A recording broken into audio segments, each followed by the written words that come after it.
Hello student, सबसे पहले मैं आपको अपने चैनल पर स्वागत करता हूं। जैसा कि हम लोगों ने पार्ट 1 में उत्सर्जन तंत्र के बारे में पढ़ा था, तो आज पार्ट 2 जो है हमारा किडनी के ऊपर रहेगा। आपको पता है कि किडनी जो हमारा होता है मुख्य उत्सर्जी अंग होता है, और किडनी जो होता है सेम के बीज के आकार के जैसी संरचना होती है।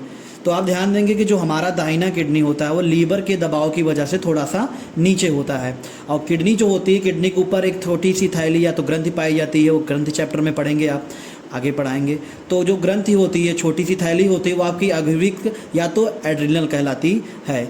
अब ये जो किडनी होता है आपके, इसमें दो होते हैं। अब ये किडनी से क्या होता है, यहाँ पर जो आपका यूरिया आता है, यहाँ से होकर पेशाब का निर्माण होकर आपके यूरेटस यानी कि मूत्र वाहिनियाँ। ऐसा है कि देखिए, अब कोई भी किडनी है तो उसमें मूत्र मार्ग के लिए आपको एक मूत्र वाहिनी की आवश्यकता होगा। मूत्र वाहिनी का मतलब होगा नस यानी कि धमनियाँ। तो वहाँ से ये जाके, अब ये जाके एक जगह पर इकट्ठा होती हैं, उसका नाम है ब्लेडर।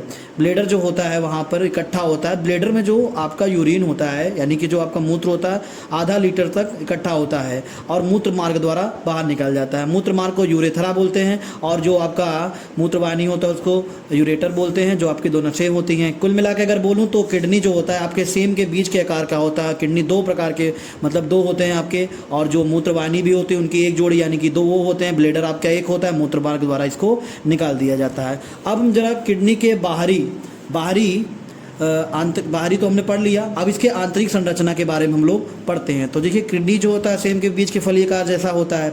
तो देखिए, किडनी जो आपका होता है उसमें जो बाहरी दीवार, तो सबसे पहले जान लीजिए, किडनी के बाहर जो झिल्ली लगी होती है उसको हम लोग पेरिटोनियम बोलते हैं। क्या बोलते हैं? पेरिटोनियम। और इसके आंतरिक भाग में जो झिल्ली होती है वो आपकी मेडुला कहलाती है। क्या कहलाती है? मेडुला। और जो बाहरी वाला होता है उसको कार्टेक्स करते हैं। जैसे याद करने का तरीका किया जाए तो माँ से मिडिल, और मिडिल का मतलब मेडुला होता है। और ये आपका क्या होता है, बाहरी भाग जो होता है, बाहरी जो परत होती है उसको हम लोग कार्टेक्स कहते हैं। क्या कहते हैं?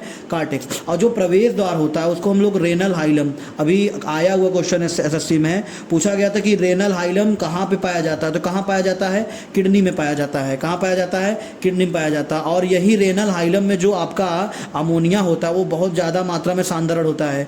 ठीक है, तो यूरिया का और अमोनिया का सांद्रण सबसे ज़्यादा होता है। तो देखिए, किडनी के बारे में अगर हम थोड़ा सा आपको पढ़ाएं तो जो किडनी आपका होता है वो मुख्य उत्सर्जी अंग होता है, और ये रक्त को छानता है। ध्यान दीजिएगा, रक्त की अशुद्धियों को ये छानता है, लेकिन शुद्धिकरण कौन करता है? फेफड़ा करता है। कहने का मतलब, जो रक्त होता है उसमें जब तक ऑक्सीजन नहीं मिलेगा तब तो वो शुद्ध रक्त नहीं बोलागा, और शुद्ध रक्त जो होता है आपका फेफड़ा करता है। यानी फेफड़ा उसमें जब ऑक्सीजन मिलाता है तब जाके आपका ब्लड क्या होता है? अप्रूव होता है। तो आपसे अगर पूछा जाए रक्त को शुद्ध कौन करता है, तो आपका क्या हो जाएगा? रक्त को जो शुद्ध करता है आपका फेफड़ा होता है, परंतु रक्त को जो छानता है वो आपका किडनी होता है। और आपको पता है किडनी में आपका यूरिन, पेशाब का निर्माण होता है, जो कि बताया मैंने, मूत्रवाहिनी, मूत्रमार्ग द्वारा निकाल दिया जाता है। अच्छा, एक चीज़, जो आपका किडनी होता है ये आपके एसिड और बेस, आपने इस चैप्टर को जरूर पढ़ा होगा। पीएच का मतलब समझते हैं? Power of hydrogen. पता है पीएच 7 से कम तो आपका अम्लीय होता है, 7 से ज़्यादा तो आपका क्या होता है? क्षारीय होता है, यानी बेसिकल होता है। और पीएच 7 का होता है न्यूट्रल होता है। तो इसकी मात्रा को ये कंट्रोल करता है, अर्थात शरीर में एसिड की मात्रा ज़्यादा हो गई तो ये आपका किडनी क्या करेगा? उसको कंट्रोल करता है। और सबसे इंपॉर्टेंट चीज़ है, ये जहर को निष्क्रिय कर देता है। जहर में अगर कोई एसिडिक मात्रा होगी या बेसिकल मात्रा, उसको निष्क्रिय कर देता है। अब देखिए, क्वेश्चन आता है कि यदि किसी व्यक्ति के खाने में अगर जहर मिला दिया जाए तो उसका कौन सा अंग खराब सबसे पहले होगा? तो तुम लोग क्या करते हो? डायरेक्ट किडनी मार देते हो। जबकि ये है कि किडनी से पहले लीवर में जाता है एसिड, क्योंकि किडनी का काम तो होता है क्या? पेशाब का निर्माण करना होता है। तो इसका मतलब किडनी में जो होता है आपका, वो पीएच को लेवल कर देगा, तो आधे से ज़्यादा तो कीवर को लेवल कर देगा किडनी। तो आपका सबसे पहले जो जाएगा तो लीवर खराब होता है। जैसे, और आपको पूछा शराब पीता है तो उसका कौन सा अंग खराब होता है? तो आपका सबसे पहला कौन सा अंग खराब होगा? वो लीवर खराब होगा। उसके बाद आपका किडनी आएगा, क्योंकि किडनी आपके पीएच को कंट्रोल कर देता है, जहर को निष्क्रिय कर देता है। और इसकी संख्या 2 होती है। इसकी संख्या आपकी 2 होती है। इसका जो भार होता है 140 ग्राम होता है।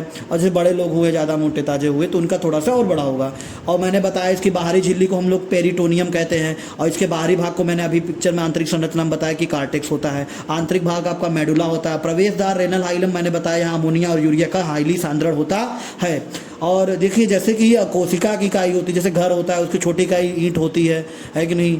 और भी जैसे लड्डू हो गया तो उसकी बूंदी होती है, उसी प्रकार जो हमारे किडनी की इकाई होती है वो नेफ्रॉन में नापी जाती है। नेफ्रॉन में मतलब छोटे छोटे होते हैं, इनकी संख्या 8 लाख होती है। देखिए, किडनी के अध्ययन करने वाले डॉक्टर को हम लोग बोलते हैं नेफ्रोलॉजिस्ट, क्योंकि नेफ्रॉन की संरचना होती है, क्योंकि नेफ्रॉन से बने हैं। और उसके अध्ययन को हम लोग बोलते हैं क्या? नेफ्रोलॉजी। आशा करते हैं वीडियो आपको पार्ट 2 समझ में आया होगा। आप स्क्रीनशॉट ले सकते हैं। और चैनल को सब्सक्राइब करना मत भूलो, ज़्यादा से ज़्यादा शेयर करें। थैंक यू और स्टूडेंट।